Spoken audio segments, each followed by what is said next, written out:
Kalau aircon biasa, ia sekadar menyejukkan udara. Teknologi Nano EX pula akan membebaskan partikel Nano EX yang mampu menyaktifkan bakteria, virus, kulat dan allergen sehingga 99%.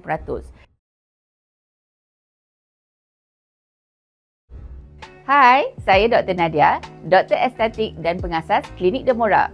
Kali ini saya akan share info-info menarik berkaitan kulit dan teknologi Nano EX dari Panasonic. Jom kita start. Teknologi Nano EX Panasonic menggunakan radikal hidroksil yang terkandung dalam air untuk meningkatkan kualiti udara dalaman untuk kesihatan dan keselesaan anda. Ia akan menghalang bahan pencemar di udara dengan merampas atom hidrogennya untuk menetralkan kesan yang tidak menyenangkan. Dibuat di Malaysia selama 50 tahun dengan kualiti Jepun, teknologi Nano EX direka dengan pelbagai manfaat. Kalau aircon biasa, ia sekadar menyejukkan udara. Teknologi Nano EX pula akan membebaskan partikel Nano EX yang mampu menyaktifkan bakteria, virus, kulat dan allergen sehingga 99%.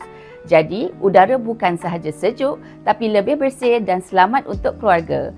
Udara di rumah menjadi lebih baik sebab teknologi ini akan hilangkan bau yang kurang menyenangkan seperti bau lepas memasak dan asap kenderaan dari luar rumah. Anda tidak perlu risau jika kulit anda kusam atau kering kerana teknologi Nano EX mengandungi lembapan mikro yang membantu melembapkan kulit dan rambut walaupun guna aircon dalam tempoh lama.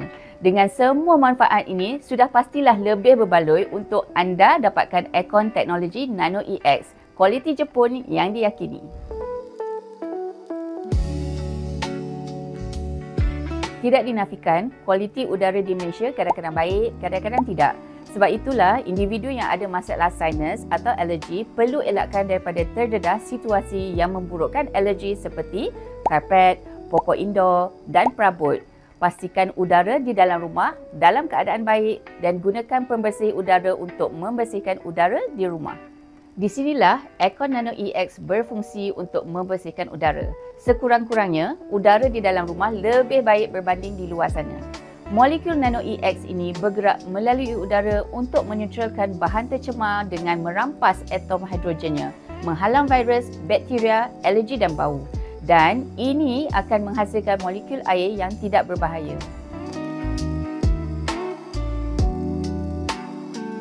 Bulu haiwan peliharaan dan alergen haiwan peliharaan akan tinggal di udara untuk masa yang lebih lama daripada alergen lain.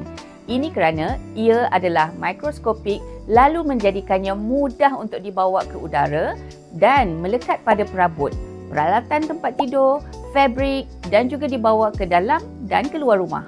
Dengan itu, Nano EX akan menghalang alergen bulu haiwan peliharaan dan udara yang kotor dengan melepaskan radikal hidroksil kecil bersalut air yang akan mengubah struktur molekul alergen untuk menetralkannya.